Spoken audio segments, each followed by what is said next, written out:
Hello and welcome to another On Point review. I'm John Pointer, and I'm joined today with my co-host, Chip. Hey, it's me, Chip Gunderson. Good to see you again, John. It's good to see you. And today, of course, we're talking about the Sonic the Hedgehog movie. A movie I found actually pretty enjoyable. I was a little bit wary of how they were going to handle it, but I think overall that it turned out well. I do have some nitpicks, which we'll get into soon, but overall I thought it was a really nice, fun experience. And I didn't like it nearly as much as you did. By the way, thank you hmm for inviting me to cross the border up to Canada to see this with you. It was really a great experience overall. But I have more reservations than you do on this, John. But first, let's get this out there. The Sonic the Hedgehog movie was supposed to come out last year, and they ended up doing a redesign of the main character after a huge backlash over the character's visual appeal, or lack thereof. Right, and I would like to start by just giving the studio props for changing his design after listening to the fans. I think that was really solid of them. It's not something you see a lot of studios do, although I think I remember you saying you kind of preferred Sonic's original design.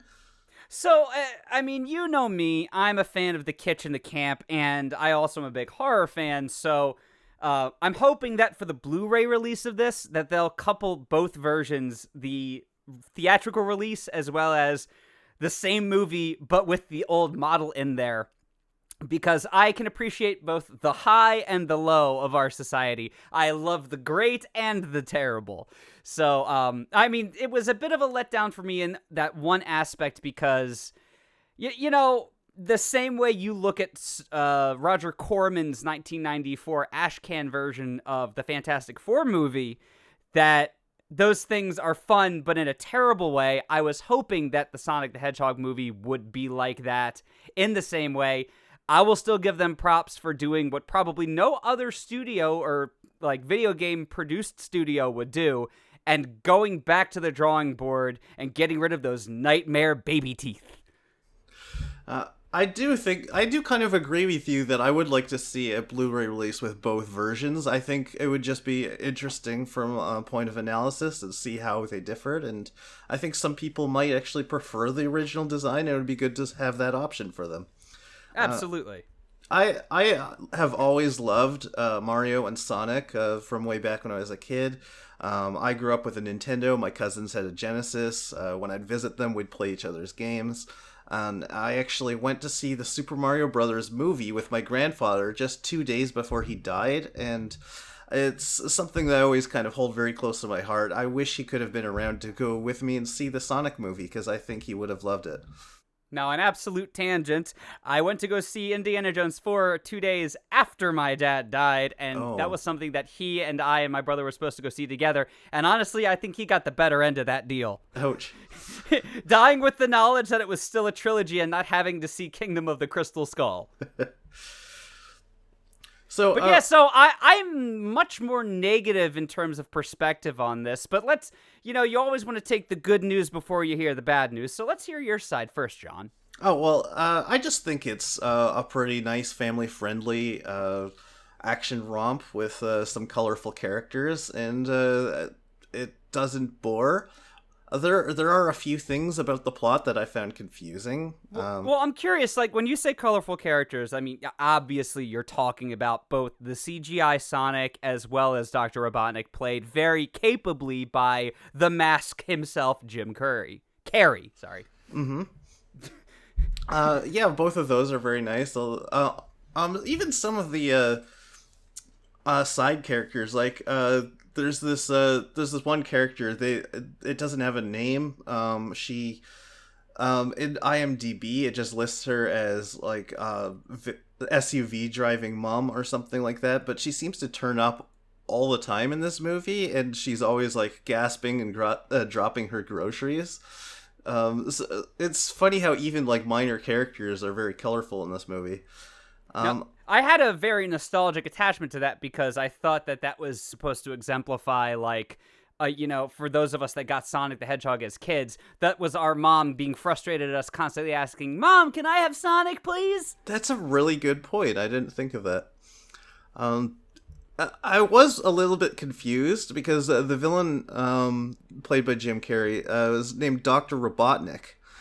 Once or twice, they referred to a Dr. Eggman, and I couldn't tell if that was the same character or not. I think you know a little bit more about Sonic's history than me, and I mean, yes, if you look at the official Sonic release Masterworks art book, they also include a little bit of text history in terms of the lore between how in America they translated his name as Dr. Robotnik because all of his creations are robots. But in Japanese, the doctor himself was conceived by the coupling of a man and an infertile grocery store egg. So, again, one of those weird things that doesn't necessarily translate across both cultures, languages, and borders, but they wanted to make sure that there was a little bit of a hint to that in there. And while I was happy they did that, I thought, as your evidence to, it's a bit confusing for people that aren't, quote, in the know. yeah, that is a little bit of some obscure trivia, but it's kind of interesting that they must have thrown a couple of nods to it in the movie. Yeah, this was something that I believe, if I read the translation of the interview with Yuji Naka properly, that he insisted on before he was comfortable releasing the rights for somebody to make an official Sonic the Hedgehog movie to, that had to be in there. So, one character that I kind of liked, it was only a very, very brief cameo, I think towards the end. They might have also referred to him in the after credits scene as well, but we actually had to leave, so we didn't see that. But Shadow the Hedgehog was a character that they show very briefly, and there's something about his voice that sounded really familiar. And I looked it up later, and it was actually a complete surprise. It wasn't who I thought it was all. He was actually voiced by the Walk the Dinosaur guy, the singer who did that song, Everybody Walk the Dinosaur. Ah, yes. And as you mentioned before, you have that close association with the Super Mario Brothers movie, of which that song is present in the soundtrack. Right.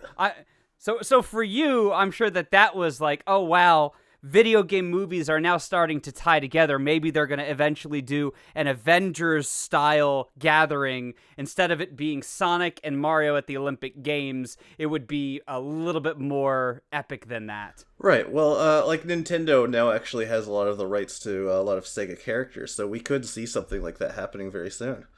Absolutely. You'd love to see somebody like Alex Kidd or the Knights character from Knights into Dreams or Shinobi, all ending up cameoing in these other Sega multiverse films, right? Right. So yeah, I mean, I would totally be on board with that. I wish we could have stayed longer in order to see if there was another mentioning of it, because I don't know if they're going to go in that direction, but it would be nice if they considered it. Mm-hmm. Now, I have to say one thing that I thought was kind of out there. I didn't really follow. I didn't really like that they explained like halfway through the movie, and this is spoiler free, by the way. This isn't a major plot point. It's just kind of something dropped in. But I didn't really like that. You found out that Sonic was originally human and was turned into a hedgehog by Dr. Robotnik. Oh, again, pointing out things difference between cultures, the Sonic 3 and Knuckles original Japanese release had that as a pre-first level cutscene. So, if you had played the Japanese version, you also would have known. So, weirdly enough, this is considered canon. Oh, I actually never heard that before. It is, and I believe that the upcoming Sonic reboot, which they're planning to do for the PlayStation 5 and new Xbox, whatever the name was for that, I completely spaced on it. They're going to be rebooting Sonic again from the ground up, and they're going to feature that. It's going to be completely the same across the pond. America, Europe, and Japan are all going to have the same creation story, and it's going to be based on the Japanese lore. Right. So, well, you said that you didn't like the movie as much as I did. Yeah. What are some of the issues that you had? Well, as you can tell, I have a lot more experience with the fandom. You know, I've looked up a lot of interviews. I've done a lot of reading of fan translations of the masterworks and like behind the scenes notes and whatnot. And I felt that they just tried to pander too much to the general crowd, and then just including winks to the Japanese audience that was familiar with the original. So, if you're familiar with the reason why Mortal Kombat Annihilation was such an absolute mess of a movie, the same thing applied here. I will give them credit that the scene that showed Sonic's brief visual flashbacks to his inception, where the golden ring is signifying of his mother's broken diaphragm, and that's the whole reason for his existence in the first place. I'm both glad that they included that, but at the same time, it didn't make a lot of sense when trying to tie it in with the rest of the story, because when it's revealed later on, I know you said no spoilers, but this is revealed later on, and by later on I mean like 20 minutes in, that Dr. Robotnik ends up also being Sonic's father. That's not... It doesn't make sense, because that's one of those things that they changed from Japanese to English. I also felt that the CGI integration wasn't too terribly good. That the gigantic superimposed image of Gary Busey really just unsettled me during the final battle, and I'm not sure that even though that it had a good plot relevance, which I won't spoil for you here, it just didn't click with me, unfortunately. Yeah, I wasn't even really clear what the name of the character is that Gary Busey played, and Well, Gary Busey was just being Gary Busey in there, but I mean, I understand. You ended up having to walk out of the theater a few times. I didn't want to like whisper to you because I have good etiquette, but there was a lot of crucial plot points when Sonic found the formula for perpetual motion. That was another thing that you missed while you were out in the lobby. So, well, so those are our thoughts. And if you have any comments or anything, just leave them below on this YouTube video. And we're actually going to give this movie, despite our differences over how it was done, we're going to give it a 3-point score. yeah, absolutely. I would agree that the median between your high and my low would be good to just give it a 3. So thank you so much for joining me, Chip. Absolutely, John. Always a pleasure, and we look forward to seeing you during the next review.